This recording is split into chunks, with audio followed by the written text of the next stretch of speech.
Hello viewers, আসসালামু আলাইকুম। আশা করি সবাই ভালো আছেন। Welcome to our channel tutorial centre.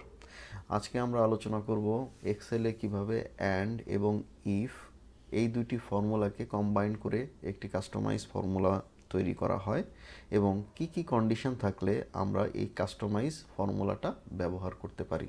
So চলুন শুরু করা যাক।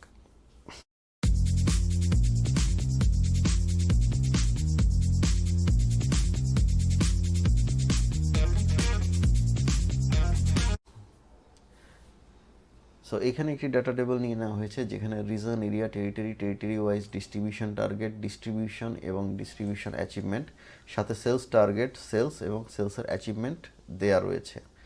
আমাকে স্ট্যাটাসটা বের করতে হবে, বাট এই স্ট্যাটাসটা বের করার জন্য আমাকে একটি কন্ডিশন দিয়ে দেওয়া হয়েছে। কন্ডিশনটা কি? ইফ ডিস্ট্রিবিউশন অ্যাচিভমেন্ট, তার মানে এই জি কলাম, অ্যান্ড সেলস অ্যাচিভমেন্ট, তার মানে এই J column,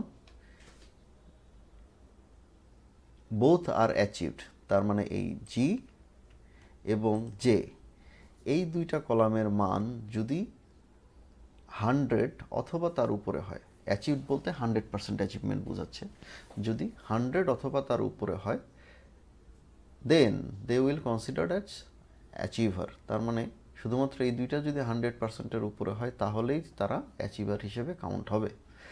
if they can't achieve both of the KPIs, তার মানে তারা যদি এই দুইটা কেপিআই অ্যাচিভ করতে না পারে, তার মানে এই দুইটার মধ্যে যে কোনো একটাও যদি অ্যাচিভ না হয়, will be considered as failed, তার মানে তারা ফেইল্ড হিসেবে স্ট্যাটাস দেখাবে।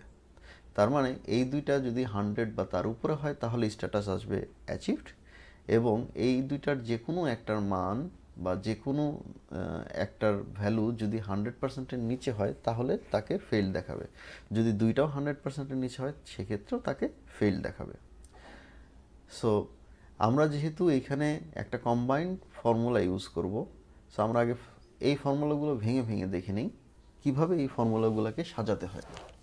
প্রথমত আমরা যদি দেখি অ্যান্ডের ফর্মুলাটা, অ্যান্ডের ফর্মুলায় রয়েছে equal to and logic 1, logic 2, logic 3, এভাবে আমরা লজিকগুলো লিখে ব্র্যাকেট ক্লোজ করে দিলে সেটার এগেইনস্টে ট্রু অর ফলস আসে। ওকে, দেখুন আমি করে দেখাচ্ছি। আমরা যদি এখানে লিখি ইকুয়াল টু অ্যান্ড, আমাকে যে কন্ডিশন দুটো দিয়েছে কন্ডিশন দুটো যদি আমি লিখি, দেখুন and logical test 1, logical test 1টা কী হবে? ধরুন আমি G3 হিসাব করলাম, G3 is greater than or equal 100%, মানে এই G3-র ভ্যালুটা যদি 100% বা তার উপরে হয়, এটা হচ্ছে লজিক 1, এবং লজিক 2টা হচ্ছে J3 যদি 100%-এর উপরে বা তার সমান হয়। এবার দেখুন আমার যেহেতু কন্ডিশন দুটো, আমি কন্ডিশন দুটোকে ব্র্যাকেট দিয়ে ক্লোজ করে দিচ্ছি এবং এন্টার প্রেস করছি। দেখুন আমার এখানে রেজাল্ট এসেছে ফলস। কারণ কি?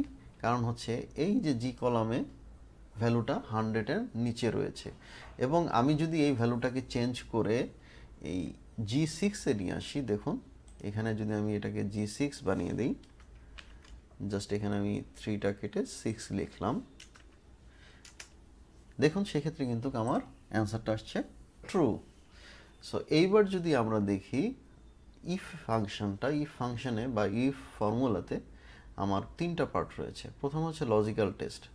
এই লজিক্যাল টেস্টের ভ্যালুর উপরে ডিপেন্ড করে আমার এখানে বাকি ভ্যালুটা আসবে। দেখুন প্রথমে আসবে লজিক্যাল টেস্ট। সো লজিক্যাল টেস্টটা হচ্ছে অ্যান্ড দিয়ে করে ফেলেছি আমরা। লজিক্যাল টেস্ট হচ্ছে এটার চেয়ে G6 greater than or equal to 100 হবে এবং J6 greater than or equal to 100 হবে। এটা হচ্ছে আমার লজিক। সো আমি লজিক্যাল টেস্টে এই ফর্মুলাটাই লিখে দিব, জাস্ট এই ফর্মুলাটা লিখে দিব, ঠিক আছে? সো এখন এই লজিক্যাল টেস্টটা আমি যখন লিখেছি তখন এটার এগেনস্টে হয় ট্রু আসছে, তা না হলে ফলস আসছে।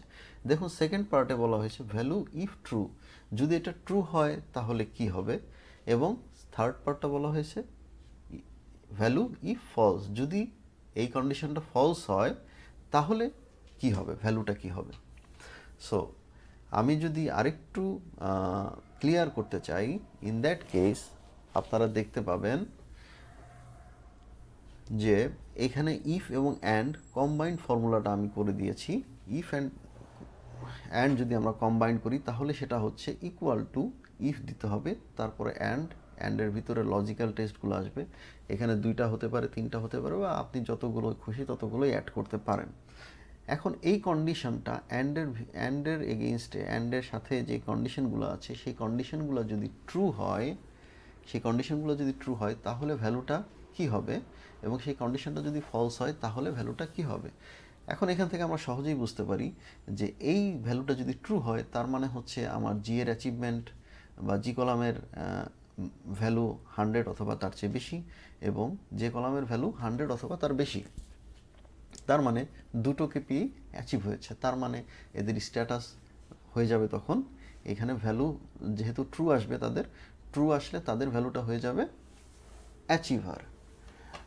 আর যদি এখানে ফলস আসে, এই লজিক্যাল টেস্টটা ফলস আসে, তাহলে তার মানে হচ্ছে এখানে যে কোনো একটা অথবা দুইটাই 100%-এর চেয়ে অ্যাচিভমেন্ট কম রয়েছে। সো দ্যাটস ওয়াই সেই ক্ষেত্রে আমাদের ভ্যালুটা হবে ফেইল্ড। সো আমি যদি এখানে জাস্ট একটা এক্সাম্পল করে দেখাই, ইকুয়াল টু ইফ, এবার আমি লিখছি অ্যান্ড লজিক্যাল টেস্ট 1 কি ছিল? লজিক্যাল টেস্ট 1 ছিল G3 is greater than equal 100%, comma condition logic 2 কি ছিল? লজিক 2 ছিল হচ্ছে J3 is greater than or equal 100%। যদি এটা সত্য হয় তার মানে G3 যদি 100%-এর চেয়ে বেশি হয় এবং J3 যদি 100% বা তার চেয়ে বেশি হয়, তাহলে আমার ভ্যালুটা হবে অ্যাচিভার। এখানে একটা কথা বলে রাখা ভালো, আমরা যদি কোনো টেক্সট এখানে ভ্যালু হিসেবে দেখাতে চাই তাহলে সেটা অবশ্যই ডাবল কোটেশনের মধ্যে লিখতে হবে। তাহলে আমরা লিখে দিচ্ছি, যদি ভ্যালুটি ট্রু হয়, দেখুন ভ্যালু ইফ ট্রু দেন এটা হবে অ্যাচিভার, আর যদি ফলস হয়, ভ্যালু ইফ ফলস, তাহলে হবে ফেইল্ড। এবার আমরা ব্র্যাকেটটি ক্লোজ করে দিচ্ছি, এন্টার প্রেস করছি, দেখুন আমার রেজাল্ট চলে আসছে ফেইল্ড। সো এই ফর্মুলাটাই আমরা এই স্ট্যাটাসে লিখব। সো আমরা লিখে ফেলি equal to if and logical test G3 is greater than or equal 100%, কমা এবং J3 is greater than or equal 100%, আমার লজিক ছিল দুটোই, কমা, তাহলে এটা যদি ট্রু হয় সে হবে অ্যাচিভার, আর যদি এটা ফলস হয় তাহলে সে হবে ফেইল্ড। ব্র্যাকেটটি ক্লোজ করে দিলাম, এন্টার প্রেস করলাম। সো দেখুন আমার এখানে ফেইল্ড চলে এসেছে। আমি যদি এটাকে ডাবল ক্লিক করি, দেখুন এখানে অ্যাচিভার চলে এসেছে, কারণ এরা দুটোতেই 100 বা তার চেয়ে উপরে অ্যাচিভ করেছে। এখানেও দেখুন অ্যাচিভার চলে এসেছে। আশা করি এই ভিডিওটি আপনাদের ভালো লাগবে এবং আপনাদের উপকারে আসবে, and it's very much handy এবং টাইম সেভিং। সো যদি ভিডিওটি ভালো লেগে থাকে এবং আপনাদের উপকারে লেগে থাকে তাহলে অবশ্যই চ্যানেলটি সাবস্ক্রাইব করবেন এবং বেল বাটনটি বাজিয়ে রাখবেন। সো গাইজ, দেখা হবে আবার নতুন কোনো ভিডিওতে। আজকে এই পর্যন্তই। আল্লাহ হাফেজ। ধন্যবাদ সবাইকে।